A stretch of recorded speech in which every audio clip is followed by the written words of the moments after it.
Hi friends, welcome to Ammu and అమ్మ channel అండి. మనము చూడండి సొరకాయ మటన్ కర్రీ చేస్తున్నాం కదా ఫ్రెండ్స్. నేను ఆల్రెడీ షార్ట్లో చూపించినానండి.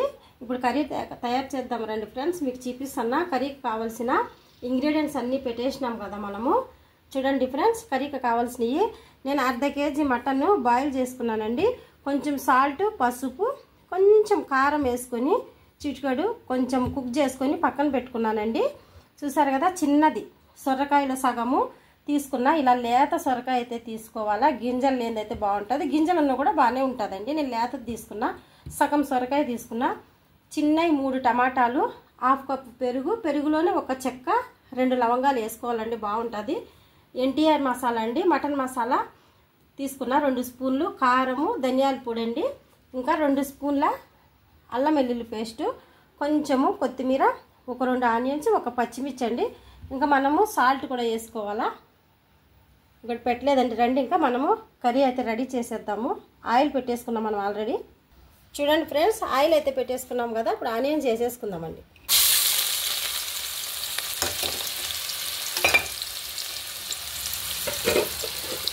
ఇలా కొంచెము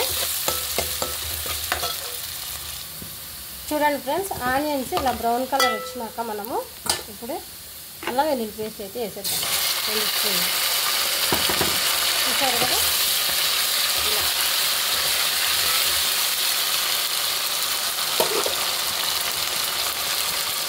దీంట్లోనే సొరకాయ ముక్కలు వేసేస్తున్నాము. ఎందుకంటే మటన్ ఆల్రెడీ ఉడికించి పెట్టాం కాబట్టి ఇవి పచ్చి కదా, కొంచెం మగ్గిస్తున్నాం. ఇలా చూసారు కదండి. సొరకాయ కొంచెం మగ్గనిద్దాము, మూత పెడదాము. చూద్దాం రండి. కొంచెము సొరకాయ మగ్గింది కదా, చూడండి. ఇలా సొరకాయ మగ్గింది కదండి. ఇప్పుడు దీంట్లోనే మనము టమాటో ముక్కలు వేసేసుకుందాము. ఇప్పుడు చూడండి, మటన్ మసాలా, ఉప్పు అప్పుడు చూపించలేదండి, కారము, ధనియాల పొడి వేసేసుకుందాం. ఇవన్నీ కొంచెము ఉడికినాయంటే మనకి ఇవి మాడకుండా కొంచెము రండి, మనము మటన్ ఉడికించి పెట్టుకున్న వాటర్ ఉంది కదా, కొంచెం అటు వేద్దాం. ఎందుకంటే కొంచెం మగ్గాలి కదండి, ఆల్రెడీ మటన్ ఉడికిపోయింది కాబట్టి. మటన్ ఉడికించి పెట్టుకున్నాం కదండి, దాని వాటర్ ఉంది కొంచెం కుక్ అయితే అన్నీ మొత్తం అన్నీ వేసేసుకుందాం మనం. ఒక చిన్న గ్లాస్ వాటర్ కూడా వేసుకుందామండి, ఎందుకంటే ముక్కలు ఉడకాలి కదండి. ఇవి సొరకాయ ముక్కలు ఉడకాలి కదా. ఇప్పుడు ఒక 2-3 నిమిషాలు ఇది మూత పెట్టినాక ఉడికిన మటన్, పెరుగు అయితే లాస్ట్లో వేయాలండి, ఇప్పుడే వేయకూడదు. చూడండి చూడండి ఫ్రెండ్స్, సొరకాయ అయితే ఉడికిందో లేదో చూద్దామండి. చూడండి, ఇంకా సొరకాయ మసాలా కుక్ అయిపోయిందండి. స్మూత్గా ఉంటుంది కాబట్టి తొందరగా కుక్ అయిపోతుంది. ఇప్పుడు మనము పెరుగండి, పెరుగు 2 లవంగాలు, చెక్క పెట్టుకున్నాం కదా. దీనివల్ల మనకి టేస్ట్ అయితే బాగా వస్తుందండి. నేను ఇంకా చెక్క వచ్చేసి ఎందుకంటారు అక్క, ఎందుకు అక్క లాస్ట్లో వేసిన లవంగా చెక్క అంటే, దాని ఫ్లేవరు ఎక్కువ ఉడికిపోతే టేస్ట్ ఉండదండి. మనం ఇప్పుడు లాస్ట్ వేసాం కాబట్టి దానివల్ల కూడా మనకి ఫ్లేవర్ బాగా వస్తుంది కర్రీకి. చూడండి, పెరుగు వేయటం వల్ల టేస్ట్ వస్తుందండి. ఇలా సొరకాయ, పెరుగు అంతా కలిపేసుకున్నాం కదా. ఇప్పుడు మటన్ వేసేసుకుందాం. ఆల్రెడీ మనం కుక్ చేసి పెట్టుకున్నాం కాబట్టి ఉడికిపోతుందండి. చూసారు కదా, దాంట్లో కూడా ఇంకా కొంచెం వాటర్ ఉంది. ఇంక ఇది మొత్తం మీకు పులుసు కావాలంటే పులుసు మాదిరి పెట్టుకోండి. నేనైతే కొంచెము గ్రేవీలా చేసేస్తానండి దగ్గరగా. కొబ్బరి పొడి వేసుకునే వాళ్ళు కూడా వేసుకుంటారండి, నేనైతే వేయలేదండి. చూసారు కదా, చూడండి ఎంత బాగా కర్రీ రెడీ అయిపోతుందో కదా.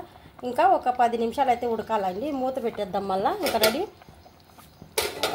కర్రీ అయితే ఇంకా లాస్ట్కి వచ్చేసింది కదా.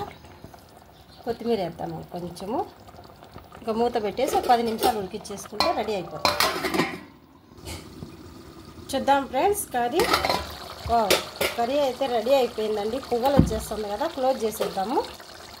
చూడండి, ఈ మాత్రం ఉండాలండి. ఇంకా చపాతీకి కానీ రైస్కి కానీ కావాలంటే మనకి ఈ మాత్రం గ్రేవీ ఉండాలి కదా. రండి ఇంకా టేబుల్ పైన తీసుకుపోయి మనం సర్వ్ చేసేసుకుందాం. చూడండి ఫ్రెండ్స్, మన కర్రీస్ అయితే టేబుల్ పైకి తెచ్చేసుకున్నాం కదండి. ఇంకా రండి గిన్నెలోకి అయితే మనం సర్వ్ చేసేసుకుందాము. చూడండి ఎంత బాగా కుక్ అయిపోయింది కదా. కద్దు గోష్ సాల్నా అంటే మటన్ సొరకాయ కర్రీ అండి. చూసారు కదా, వావ్ ఎంత సూపర్గా స్మెల్ అయితే భలే ఉందండి. చూడండి ఫ్రెండ్స్, నా కర్రీ కన్నా మీకు నచ్చితే ఒక లైక్ చేసి సబ్స్క్రైబ్ చేసుకోండి. మీ ఫ్యామిలీ ఫ్రెండ్స్కి అందరికీ షేర్ చేయండి. మీకు ఏమైనా కొత్త వంటకాలు తినాలనిపించి చేసుకునేది రాకున్న వాళ్ళు నాకు కామెంట్ బాక్స్లో కామెంట్ చేయండి. మీకు నచ్చిన పద్ధతిలో నేను చేసి మీకు వీడియో పెడతాను ఫ్రెండ్స్. చూడండి, చాలా చాలా థ్యాంక్స్ అండి. నాకు సపోర్ట్ చేసిన ప్రతి ఒక్కరికి, సబ్స్క్రైబ్ చేసుకున్న వాళ్ళందరికీ కూడా నేను ధన్యవాదాలు తెలుపుకుంటున్నా. చూడండి, ఇలానే మీరు నాకు సపోర్ట్ చేసినారంటే కొత్త కొత్త వంటలతో మీ ముందుకైతే వచ్చేస్తానండి నేను. చూడండి ఫ్రెండ్స్, మనము సొరకాయ మటన్ కర్రీ అయితే రెడీ చేసేసుకున్నామండి. ఎంత సింపుల్గా అయిపోయిందో కదా. టేస్ట్ కూడా అలానే ఉంటుందండి. మీరు ట్రై చేసి నాకు ఎలా ఉందో టేస్ట్ కామెంట్ బాక్స్లో కామెంట్ చేయండి. చూడండి ఫ్రెండ్స్, టేస్టీ అండ్ యమ్మీ సొరకాయ మటన్ కర్రీ రెడీ అయిపోయిందండి. మీకు నచ్చితే లైక్ చేసి సబ్స్క్రైబ్ చేసుకోండి ఫ్రెండ్స్. బాయ్ అండి.